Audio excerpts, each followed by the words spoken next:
Hello and welcome to Wolfman Gaming. This is my Uncharted, The Lost Legacy, crushing difficulty walkthrough, and this is chapter 4, also known as the Western Ghats, and this video is part 2 out of 2. And now that we have the world's longest presentation out of the way, we can focus on the fight. And a bunch of enemies have shown up where we started before we got to the checkpoint and started twisting the wheel out there. And as you remember, we brought the giant Terminator rifle and now we put it to good use. Because you have 70 bullets for this rifle and this can tear enemies to shreds if you use it wisely. You're gonna see a heavy showing up very soon, and there is a gas mask guy which I'm gonna talk about soon. Yes, here comes the heavy. Look at this gun. Down he went, no time at all, and that is how powerful this gun is. So just back up, try to keep your distance so the enemies can't flank you, and just use it sparingly and you can almost take out this entire wave of enemies. I get close, my aiming was a bit off, because also I was trying to back up those stairs, because there is also unbreakable cover up. But I ran out of bullets and now I'm gonna resort to my Uzi. And as long as you get off the helmet of the heavy, he is very exposed. Now I completely messed up and ran out of bullets once again, and now the game is gonna troll me. Check this out. Because he's coming close, I have a sniper rifle and we all know how powerful the sniper rifles are. Tell me that bullet didn't hit him straight in the mouth. That was just poor hit detection. He should have died right there. But anyway, my fists worked as well. And one thing to know about the heavies.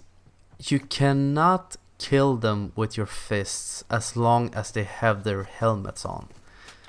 You can use sneak attacks.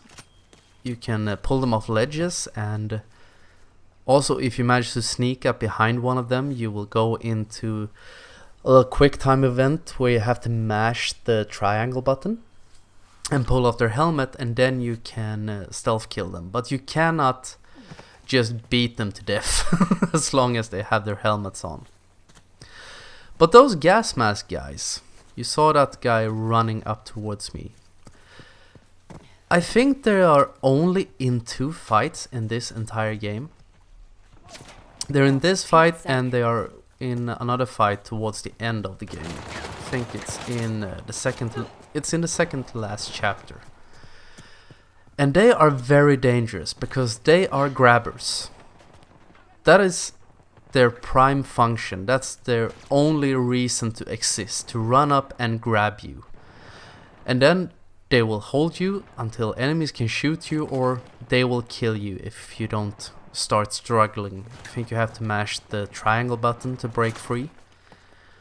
And in this fight they don't cause such a big problem. You saw him running straight into a hail of bullets and dying like a good little bad guy. But in the other fight, where you will meet them a lot later in the game, they can be a real pain. And now I'm being very cautious because I don't know how many enemies are left. Because I pulled off 2 grenades, I went Judgment Day on everyone else with the big Terminator gun. And I know at least that these guys will probably not rush me. So I'm gonna try going around this side and flanking them. And actually something I realized. I think you can stealth this entire fight. Because as I mentioned in my previous video, I've been playing this game a lot lately.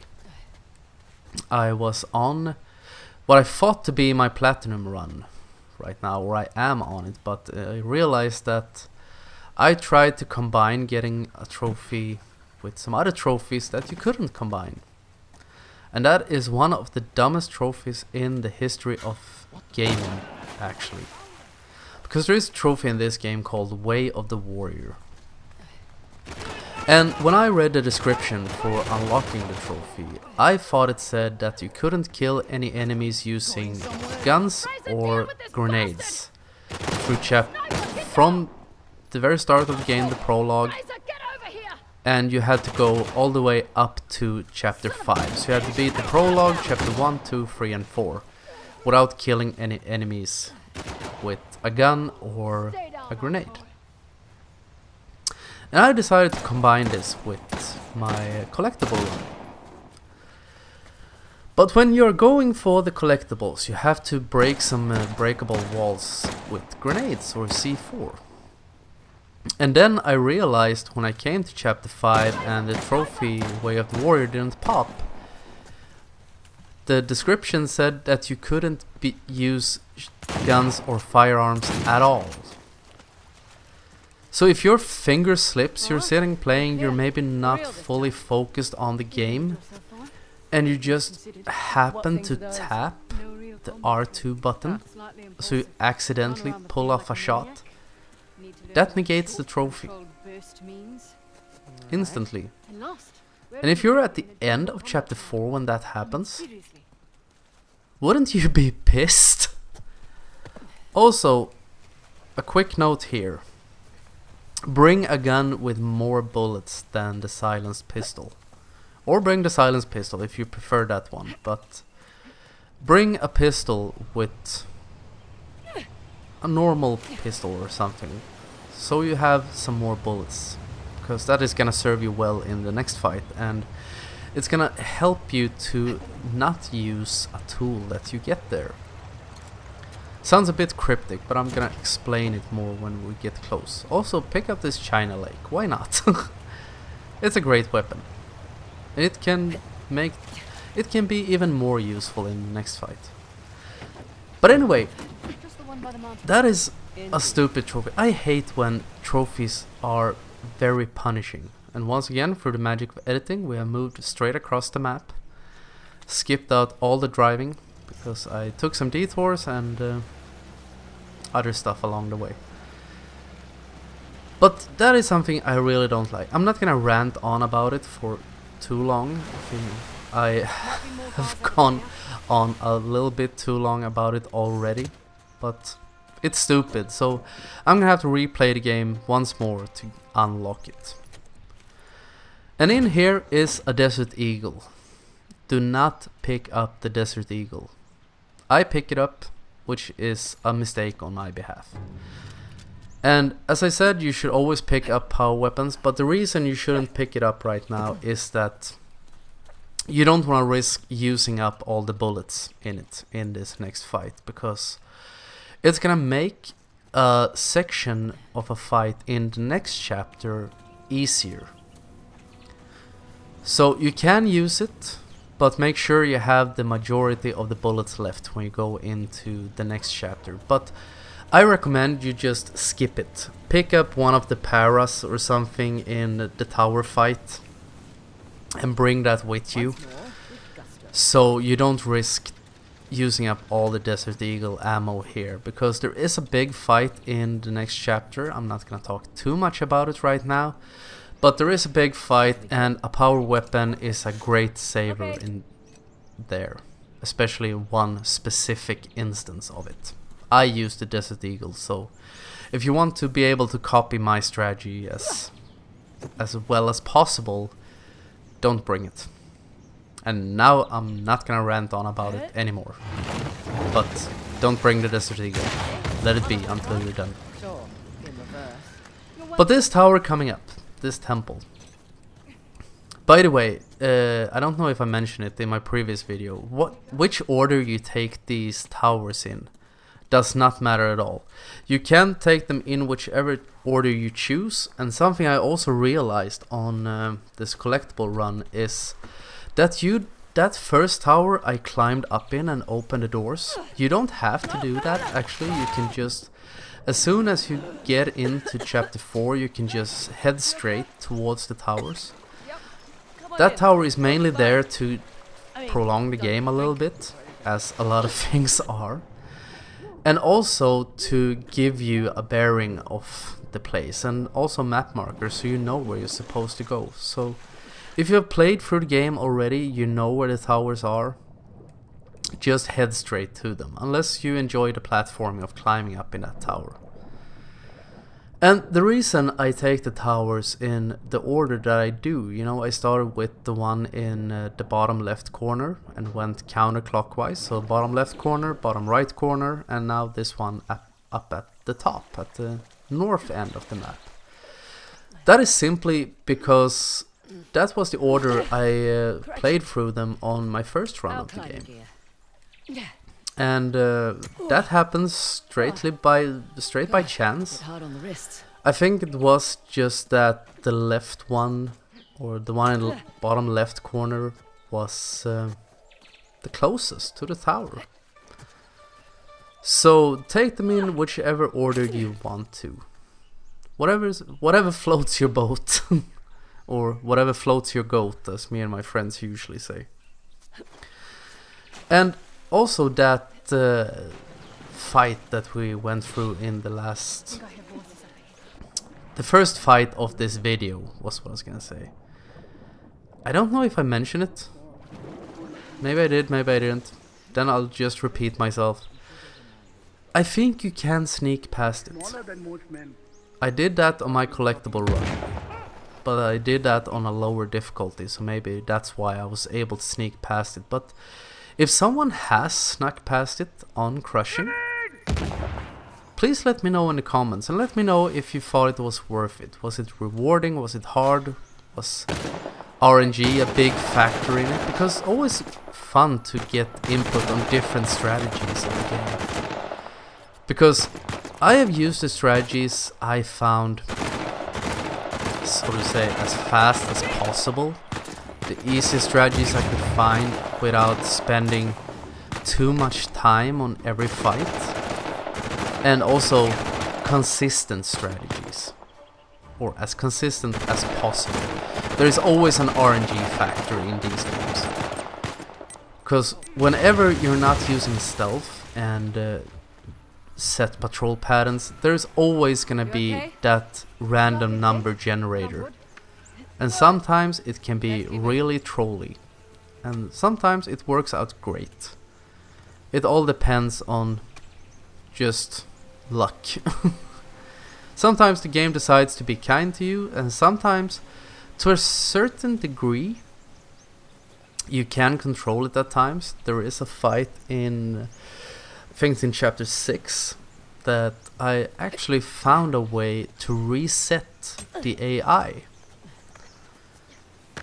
Because it is a boss fight, and you can reset the AI. You can reset the AI to go back to its set patrol pattern. What the hell is this? But I'm gonna talk about that when we get there. Now let's focus on this puzzle. And once again, I invite you to pause this video and try the puzzle yourself. If you want to be certain to get the trophy for getting through these statue puzzles, there are 3 of them, without failing, watch the video and do exactly like I do. But if you haven't played through the game, I strongly recommend you play through this without using my guide to do it, because I think this puzzle is great. I think it's really fun, because this should be a bigger part of the Uncharted series. And this feels to me, you can write me if you think I'm wrong, or if you have another opinion. This feels like something that should be present in the Tomb Raider games. You know, the reboot of the series that started in, was it 2013 that they did the reboot, and Rise of the Tomb Raider came out, was it last year for PlayStation 4? I think it came out the year before for Xbox. And I played through it on PlayStation 4. I think it was a fun game. I thought the controls were at times a bit sluggish. I think I had just played Uncharted 4, or I played Uncharted 4 just after I played Rise of Tomb Raider, and in comparison to Uncharted, the steering and the combat felt very sluggish, very heavy. But this is something I think they missed out on in the Tomb Raider games, because Tomb Raider, if you play the old games, they are about puzzle, they're about problem solution. Also, in this puzzle, there are more than one way. There are more ways to get through this puzzle. Because on my first playthrough, I went in over there to right, in between all these statues, which I don't recommend. It took me a few tries to get through, but I stood my ground and I persevered. But anyway, as I said, I love these puzzles. They are more prominent in Uncharted 4 and in this game, and if they will do more Uncharted games, which they probably will, I really hope that is something they implement more than they did in the first 3 games. There were some puzzles in those as well, but they are more elaborate in this game and in the 4th game. And there you saw I got the trophy for beating it without failing any of the puzzles. You have to beat all 3 puzzles in one go to unlock it. Let's make an axe. And here we have the axe puzzle. And just as before, try it. There is no punishment for taking too many turns or something on this, so it's good gymnastics for your mind. And it's very easy. You get quite quickly how the discs move. And now we unlock it and we get a bit picture of Shiva, I think it was. I've had my fair share. Not quite sure which one of the Hindu gods, but I'm 99% sure that it was Shiva. No one does that. And now we have completed the 3rd and final tower, and we are going up to the temple, because every time you turn one of those wheels, you open up giant water faucet. And also that opens up water on tower over in the west. So that's where we're heading right now. And as you can see, we are back by the jeep and we're gonna pass that big truck where we got the Desert Eagle. So I could have let it be in there. I know I said I wouldn't mention it again, but it's worth mentioning one more time, because the fight coming up in chapter 5 is very hard, or it can be very hard, and that is going to be a great help. And now once again, through the magic of editing, we have moved to our last location. This is by far the absolute easiest to get to. You can just follow the stream, and as soon as you see this bridge made of tree trunks, that is also one of those games that just exists in video games. Nowhere on the face of this earth can someone make trees grow in a way so they grow across a little chasm or a gap in the ground, so you make a perfect bridge. But it looks cool at least, and that's what's important. But just follow the stream, and when you see that bridge, there is a little slope up through your left, and you will get to it. And that was the end of chapter 4. So I want to thank you very much for watching, and I will see you again in my next video. So until next time, this is the Wolfman signing off.